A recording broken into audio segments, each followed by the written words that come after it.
Trump just fired the head of the Bureau of Labor Statistics, and I don't really consider myself to be a dramatic person, certainly never using this platform to be dramatic, but y'all, this has the potential to be catastrophic. The Bureau of Labor Statistics produces thousands of statistics on the health of the US labor market, and if they're not reliable, we're flying blind. And the most worrying part of what happened today is that when he fired the commissioner, he basically slandered her and accused her of politically manipulating the data. What happens next determines just how bad the fallout from this is. So I'm going to give you some context about what happened and try to, I guess, get you to care or pay attention or call someone, because this is bad. So it's Friday, August 1st. It's the first Friday of the month. The Bureau of Labor Statistics for decades now uses the first Friday of the month to release the Employment Situation Summary, aka the jobs report. Amongst the hundreds and hundreds of pieces of data that we got this morning, there are two headline numbers: the unemployment rate and the number of jobs added in the economy. Well, this month's report about July that came out this morning, it was bad. I mean, there is no other way to paint this. This was a bad report, and it showed a very weak labor market, a dangerously weak labor market. And it showed it on a couple fronts. The first was that the economy didn't add that many jobs, 78,000. That's a pretty low number. We try to hit around 150 to keep up with population growth. So it's not a good number. But the real concern was that the downward revisions from the prior months were over 250,000 fewer jobs were added than originally estimated by the Bureau. Now, this does take some nuance to understand, so I'm going to try to explain it as simply as possible. Statistics is hard, as you probably know from any class that you took on it. From the Bureau of Labor Statistics perspective, what makes it hard is that they need to be timely and accurate. We have to have information about how the labor market is doing. We can't fly blind and essentially let the labor market deteriorate or go into a bad recession without knowing what's happening. But the longer you wait to produce the estimate, the more accurate it will be. So there's basically two choices here. Come out with an early estimate that you know has to change, or wait 3 months for a solid estimate. The BLS splits the difference. They come out with an early estimate, and then as more data comes in, they revise it twice.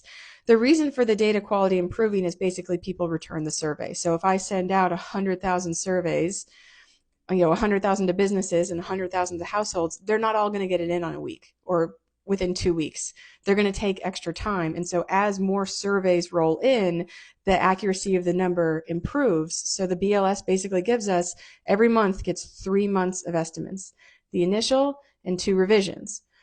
Well, over the course of the decades and decades, probably longer than any of you have been alive, over the course of the decades and decades of the BLS producing 2 months of revisions, the revisions themselves are their own indicator. Right? Before a recession, when the economy is looking bad, revisions tend to be large and negative. When the economy is good, revisions tend to be large and positive. They swing in both directions. They can be good or bad. They can be, sometimes we get big revisions because there was a hurricane in a major state that delayed the reporting of the data. It goes up and down all the time. We expect it to. That's how statistics and surveys work. But when the economy is going south, they tend to be negative, and they tend to be big negative numbers. And I remember the October 2008 jobs report as the economy is truly slipping into the financial crisis. It was this exact same type of report of it wasn't a good number, and it was met with massive downward revisions. So the labor market is weak. It's a lot weaker than we thought it was, and that is what we found out this morning. Well, the problem is that if it is weak, it's because of trade wars. I mean, essentially, Trump is tanking the economy through very ill-advised tariff policy, something that every economist, including myself, had warned was going to be the case. What's, I think, unfortunate from the numbers from Trump's perspective is that the U.S. economy was much stronger in January than it is now. We had higher retail spending. We had lower prices. We had stronger job growth, lower unemployment rates, and now all of it is going south. It's because of his policies. So when the report came out this morning, he waited about 5 hours and then he fired the commissioner and said she was cooking the books for political reasons. That means that we are in a tenuous time for our economy when it is basically suffering under the weight of trade wars that are very ill-timed, very ill-executed, very ill-designed, and seemingly have no purpose.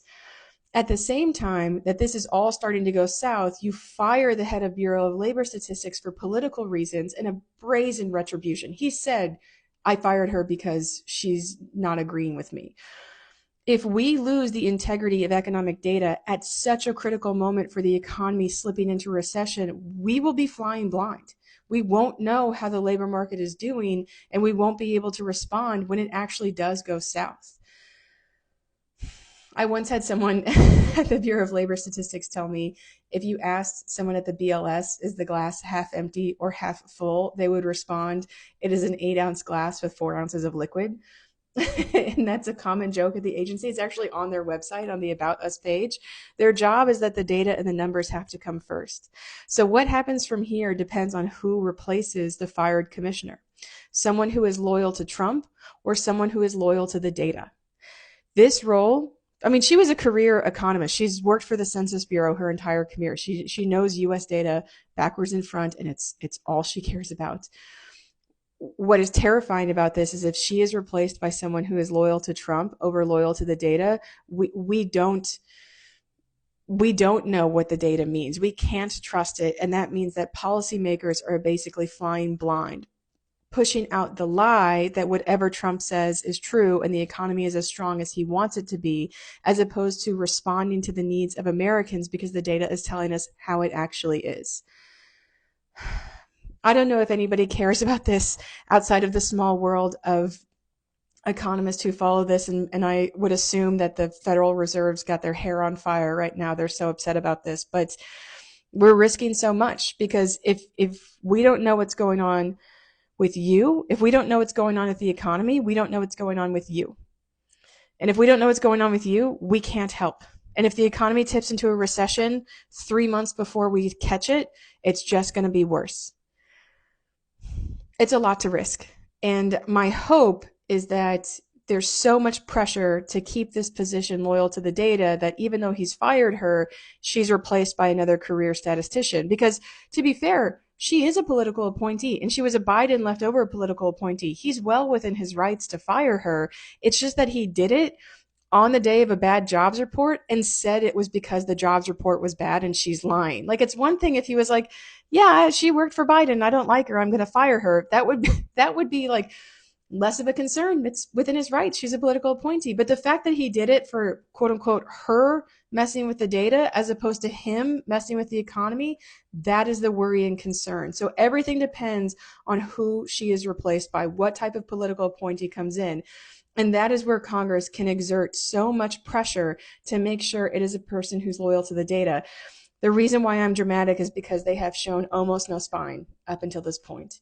It's Republican controlled top to bottom, and they have appointed some truly horrendous people to very important positions whose only qualification is that they are loyal to Trump and not much else.